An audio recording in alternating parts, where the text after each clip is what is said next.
They pitched up in the night, though no worker from a late shift, nor a drunk stumbling home would have seen them do so.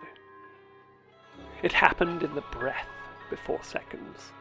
They travelled on mist, and they settled like dew upon the pebbles. Our populace woke with a neo-dawn chorus whispering through our windows. The sound crisp on the tiny hairs of our ears, the lyrics of the tune unclear, but the command crystal. Tides out. Confession is upon us. It was just us to whom they called, we 80 men, women, children who resided closest to the moment when land met sea. They wanted no inlanders, just we who opened curtains every morning to the sight of seaweed decor, we who lived Seaweedside. In pyjamas and bare feet we climbed over salt-rusting promenade railings, and as one we drank in the sight of that which had called to us. As far as our eyes were allowed to drift, we saw a strange shoreline hamlet. A winding makeshift street of slick algae, lined on either side by tall, narrow tents, their canvases decorated to look as though they were at once both the dwellings of fisherfolk and places of exotic worship. We were welcomed by a misshapen yodeler, who from a juddering hopper produced for each of us paper bags of hot, buttered something.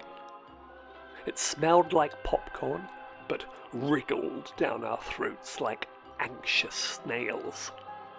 He bade us enter with a softly uttered, "Tides out. Confession is upon us." Each canvas dwelling housed a soul and a lesson. In the tent daubed with the Ricty 3, Mavis the Ghoul juggled liquid secrets with a grace that belied her grey, gaunt appearance. Try as we might, we couldn't focus on the content of her wares. Individually, they blurred out of focus, but viewed as a whole, we knew they were from the deep, old places of the earth.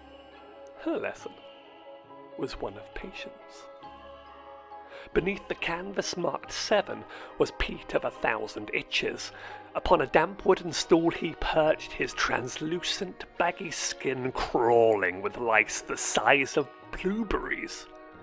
We watched mesmerized as they scuttled upon his naked surface, a peep show of shifting Rorschach blots heavy with significance.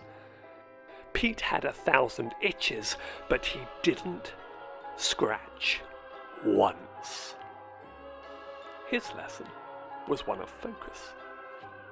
And so it continued as we zigzagged from tent to tent, Granite Charlotte grinding on her long fossilized fiddle, the captain's model train chuffing through tunnels constructed of dark matter to emerge as something that never was, a shaved baboon named Gary, who puffed upon a briar pipe and asked each of us our names before telling each of us in turn that we were wrong, that we were all called Gary.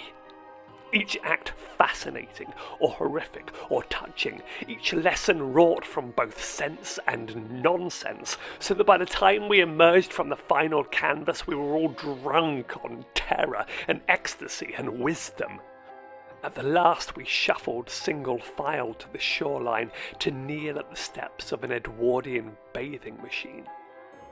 The misshapen yodeler passed each of us a gift of an empty china teacup decorated with tattoos in a language never spoken aloud, but we knew it read, "Tides out. Confession is upon us." To the inhabitant of the dark space inside the bathing machine, we did not confess our sins, but our desires. Vented all that we wanted of this life, from our superficial longings to our shrieked existential yearnings. That many-armed and single-eyed shadow in the box drank them all through an ancient beak, but did not leave us empty. It replaced our individual desires with a single shared need that filled us up. And when each we woke again on the empty shore the following morning, we found our teacups filled too with precious black ink. We return each morning and wait, pajamaed and barefooted, cross-legged as the sun rises, chanting the lessons learned in those tents, ink-filled teacups cradled in our laps.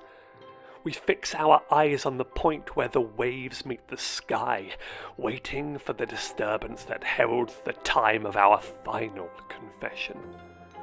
The morning that we can finally drink our ink and walk into the sea to give greater power to the object of our single, collective desire.